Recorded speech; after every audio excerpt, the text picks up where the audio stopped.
Olá, eu sou a Fabiana, assessora de língua portuguesa aqui da Editora Moderna, e hoje nós vamos falar um pouquinho sobre a coleção Moderna Plus, especificamente do livro de literatura.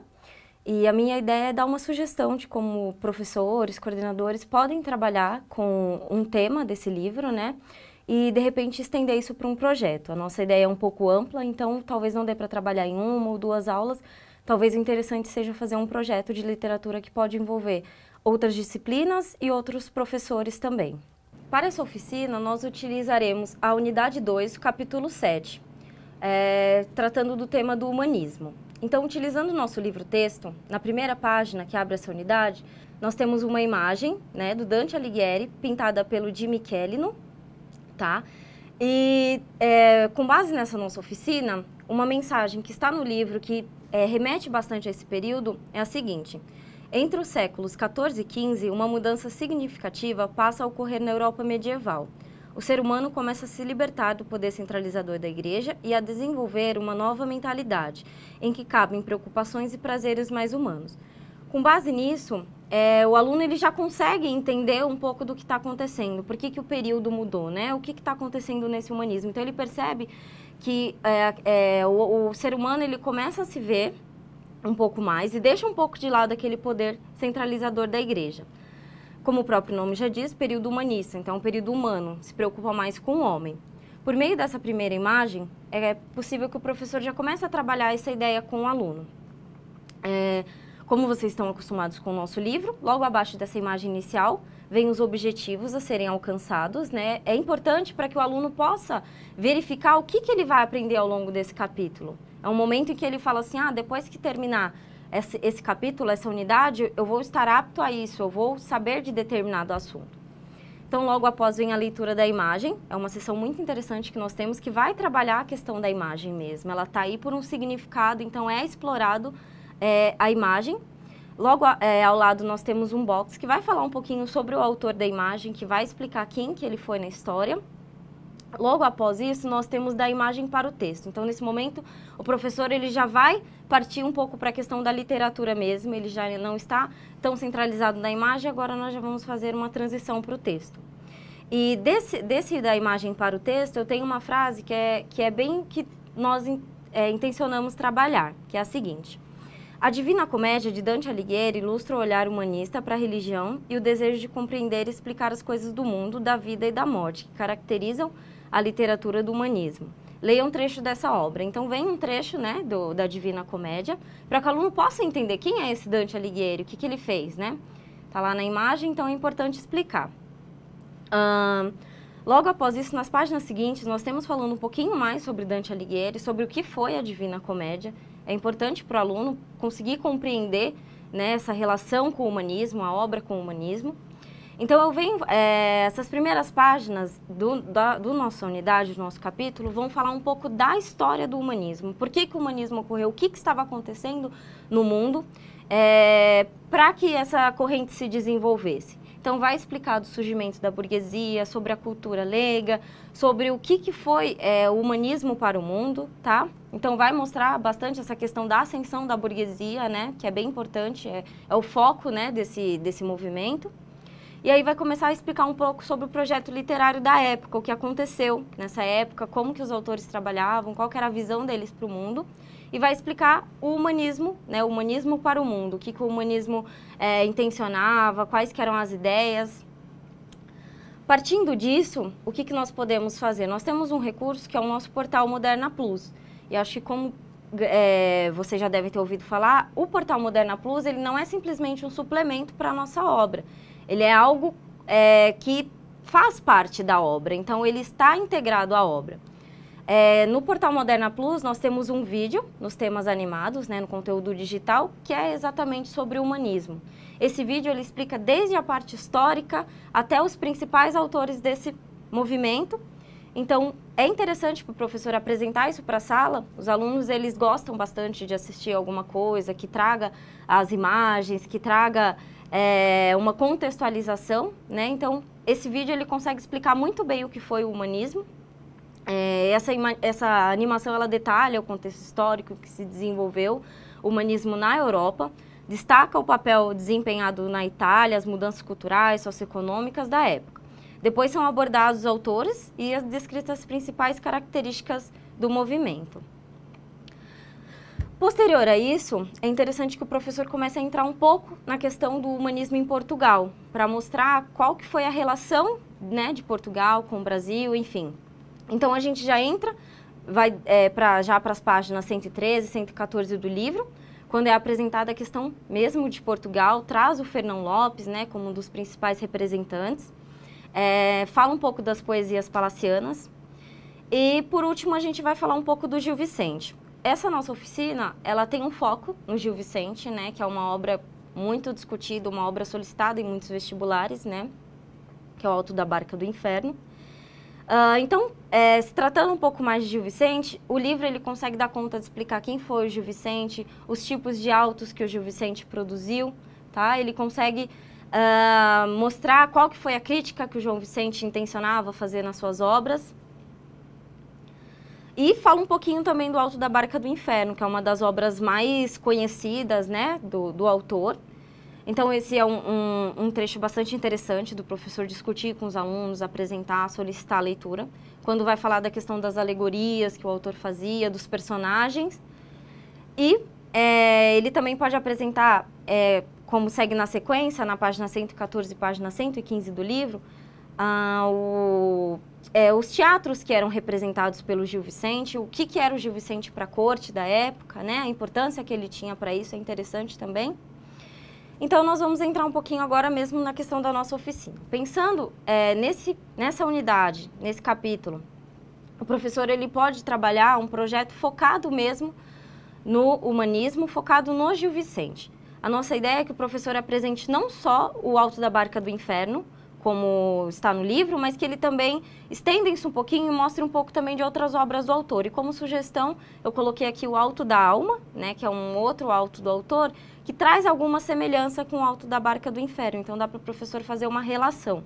O Alto da Alma é uma obra do Gil Vicente que traz uma alma, também ele sempre tem essa temática, né? Uma alma que está buscando por um caminho de salvação, mas no seu percurso ela é interrompida pelo diabo, que tenta, né, afastá-la disso, ela acaba sendo seduzida, então ela acaba cometendo alguns pecados, mas ela volta. Então tem o anjo e tem o diabo, uma relação muito parecida com o Alto da Barca do Inferno, né, a questão do céu no final. Tem a igreja também, que representa ali a mãe, né, a igreja que protege, aquela igreja que cuida. Enfim, eu tenho aqui na apresentação, que vocês poderão ver um resumo sobre a obra, algumas das partes mais importantes. A nossa ideia é não somente trabalhar aquilo que está no livro, é estender um pouco, é trazer um projeto um pouco mais amplo, então a gente quer trabalhar com a questão de intertextualidade. O que seria isso? Para o nosso aluno de ensino médio, às vezes alguns têm muita dificuldade para entender o que é a literatura, o que a literatura representa, para que serve a literatura, né? A gente ouve muito essa pergunta. Então, a ideia é mostrar para o aluno que a literatura não é algo arcaico, algo que não se utiliza, enfim, história. É algo recente também. Então, a nossa ideia é pegar um autor mais contemporâneo e relacioná-lo a um autor um pouco mais clássico como Gil Vicente. E é o que nós fizemos com João Cabral de Melo Neto. Então, nós pegamos Morte e Vida Severina e tentamos fazer uma relação para que o aluno consiga compreender que, apesar de ter passado tanto tempo, quase 500 anos, que a ideia do Alto da Barca do Inferno e do Alto da Alma, ela permanece ali, a questão de busca, né? A alma está indo em busca de algo, os que morreram, né, no Alto da Barca do Inferno, ao escolherem, ou melhor, ao serem direcionados para o céu ou serem direcionados para o inferno, eles também estão em busca de algo, eles também estão em busca de salvação. E é a mesma questão que nós vemos no Morte e Vida Severina, do João Cabral de Melo Neto. Então, nós buscamos fazer essa relação, então contextualizamos um pouco de quem foi o João Cabral de Melo Neto, o período, né, em que ele estava ali, ou seja, ele é pós-moderno, ele é do década de 1945, mais ou menos, ele é dessa época. Então, é algo bem recente comparado a quase 500 anos antes que o Gil Vicente escreveu a sua obra, as suas obras. E a ideia é que nós consigamos relacionar essa questão de busca mesmo, né? E como que uma obra, ela pode se reformular, ou seja, o João Cabral de Melo Neto foi buscar essa inspiração há 500 anos antes para poder fazer uma obra mais atual, uma obra que representasse, que tentasse passar um pouco do contexto histórico daquele momento. Porque se você olhar bem, no período do humanismo, o Gil Vicente ele tenta trabalhar com essa questão do céu, do inferno, do poder centralizador de Deus, do humano, né? Tenta mostrar os tipos humanos ali.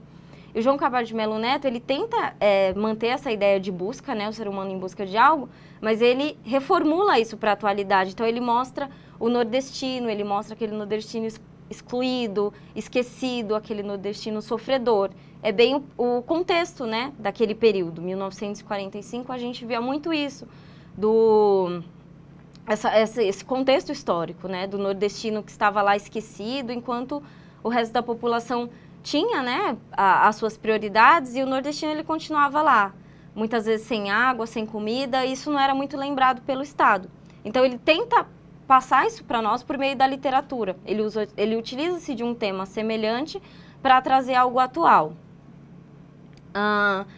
Para que o nosso aluno consiga entender essa relação, também no nosso portal Moderna Plus, como eu informei anteriormente, esse é um momento de priorizar, ainda no conteúdo digital, agora na sala de cinema, nós temos um trechinho do Morte e Vida Severina, né, uma obra que foi passada aqui para o teatro no Brasil, então é possível que o aluno assista esse trecho para conseguir entender o que é a obra, caso ele não tenha lido por completo, ou mesmo tenha interesse. É interessante para o professor apresentar esse trecho para que o aluno consiga entender a essência dessa obra.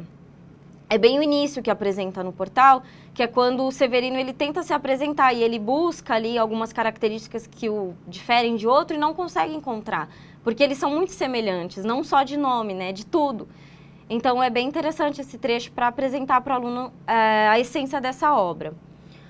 Uma outra sugestão, no site do MEC, né, do Ministério da Educação, nós temos um longa-metragem, que é um filme, né, em 3D, em preto e branco, que conta toda essa história do Morte e Vida Severina. Então ele está disponível na internet, o professor ele consegue reproduzir isso em sala de aula sem problemas nenhum. Então ele traz exatamente a essência da obra. Como descrito no site, ele é em preto e branco exatamente para isso, para mostrar como que a obra ela é seca, né? Ela é um pouco sem vida. A ideia é mostrar exatamente isso, o lado do nordestino. Então o professor ele pode apresentar isso em sala de aula para o aluno para que ele consiga entender a relação das duas obras. A ideia não é que o professor vá apresentar o humanismo, depois vá falar sobre o pós-modernismo. A ideia é que o professor mostre para o aluno como que aquilo reflete ao longo do tempo. Claro que ele vai vir trabalhar o pós-modernismo só no terceiro ano, provavelmente, mas não é apresentar o período, é mostrar como que uma obra pode ser refletida em outra, mesmo que isso passe muito tempo. Então, o que mais nós temos de semelhante que pode ser tratado nessas duas obras, tanto em O Alto da Barca do Inferno, quanto em Morte e Vida Severina? Eu destaquei aqui que também a estrutura da obra, as duas são escritas ali em formas de versos, né? Então, as duas podem ser relacionadas por isso também. As duas são escritas na medida velha em redondilhas maiores. Então, é característica do teatro de Gil Vicente, característica também do João Cabral de Melo Neto. Camões já trabalhava com essa métrica também, né, em alguns de seus poemas. E por que essa ideia é interessante? Porque por meio desse poema, por meio dessas métricas, ambos os autores, tanto João Cabral quanto Gil Vicente, eles conseguem reproduzir, digamos assim, a oralidade. Isso é muito marcado pela oralidade, tanto em uma obra quanto na outra. Elas baseiam-se em diálogos. Então, essa ideia também favorece essa questão do diálogo. Isso pode ser destacado como um ponto de semelhança das duas obras. Então, mãos à obra, né? Essa é uma última parte, que a ideia, como falei no início, é promover um projeto, né? Uma aula que o professor vai explicar tudo isso. Então, como ideia inicial, nós pensamos em colocar a sala em grupos, né? Promover um debate.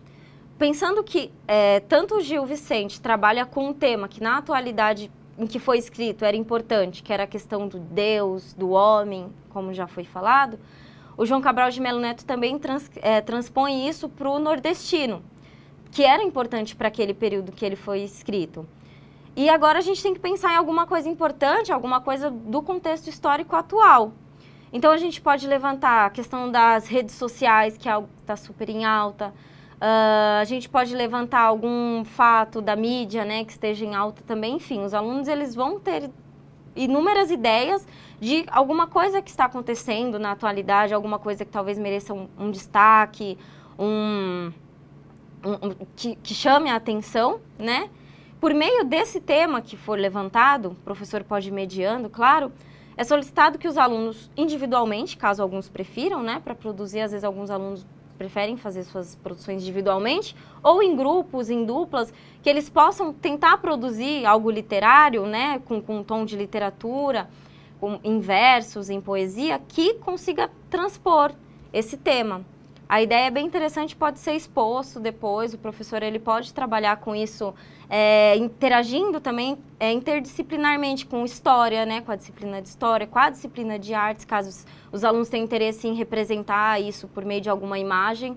Então os alunos gostam muito, porque é uma maneira deles se expressarem, assim como os nossos autores se expressaram anteriormente, eles também podem se expressar por meio da literatura. Essa é a ideia da nossa literatura, né, é expressar, mostrando para o aluno que a literatura não é só para ser lida, muitos acham, ai, que chato, eu vou ter que estudar para o vestibular. É mostrar mesmo que muitas vezes ela tem uma função social, que é passar alguma informação por meio daquilo, que é mostrar alguma coisa por meio daquilo.